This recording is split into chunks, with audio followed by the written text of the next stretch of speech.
శ్రీవారి సన్నిధి బ్రహ్మోత్సవాలకు సిద్ధమైంది. సామాన్య భక్తులకు అధిక ప్రాధాన్యం కల్పించేలా ఏర్పాట్లు చేశామని తిరుమల తిరుపతి దేవస్థాన ఈవో అనిల్ కుమార్ సింగాల్, అదనపు ఈవో వెంకయ్య చౌదరి జిల్లా అధికారుల సమావేశంలో వెల్లడించారు. సామాన్య భక్తులకు ఇబ్బందులు కలగకుండా ఏర్పాట్లు పూర్తి చేశామన్నారు. ప్రభుత్వం తరపున సీఎం చంద్రబాబు పట్టువస్త్రాలు సమర్పించనున్నారని వెల్లడించారు.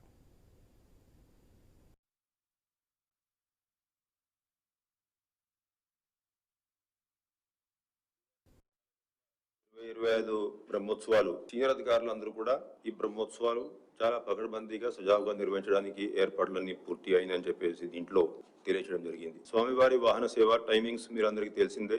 సాయంత్రం 7 గంటల నుంచి 9 గంటల వరకు, ఉదయం 8 నుండి 10 గంటల వరకు ఎక్కువ వాహన సేవలు ఉంటాయి. గరుడ సేవ నాడు సాయంత్రం 6:30కి వాహన సేవ ప్రారంభిస్తాం. అదే మొట్టమొదటి రోజు 24వ తేదీ పెద్ద శేష వాహనం ఏదైతే ఉందో అది నైట్ 9 నుంచి 11 గంటల వరకు ఉంటుంది. ఎందుకంటే అంతకుముందు గవర్నర్ ముఖ్యమంత్రి వారు స్వామివారికి పట్టు వస్త్రం సమర్పించేటువంటి కార్యక్రమం ఉంటుంది. ధ్వజారోహణ కార్యక్రమం అయ్యాక శ్రీవారి సాలకట్ల 2025 గతేడాది 1,00,000 ఎస్ఎస్డీ టోకెన్స్ జారీ చేయగా ఈ ఏడాది 16,000 అదనంగా జారీ చేయనున్నట్లు అదనపు ఈవో వెంకయ్య చౌదరి తెలిపారు. 3,500 మంది శ్రీవారి సేవకులు భక్తులకు సేవ అందించనున్నారని చెప్పారు. 4,000 వాహనాలకు పార్కింగ్ సదుపాయం కల్పించినట్లు వెల్లడించారు. బ్రహ్మోత్సవాలకు 28 రాష్ట్రాల నుంచి 298 మంది కళా బృందాలు వచ్చి తమ కళలను ప్రదర్శించనున్నారని వివరించారు. గరుడ సేవ రోజు 37 కళా బృందాలు ఏర్పాటు చేసినట్లు వెంకయ్య చౌదరి తెలిపారు. పోలీస్ వాళ్ళు ఉంటారు, విజిలెన్స్ వాళ్ళు బేసికల్లీ కీ అలా ఉంటుంది, వాళ్ళకి ఇన్ అండ్ అవుట్ బాగా టెరైన్ కూడా తెలిసి ఉంటుంది.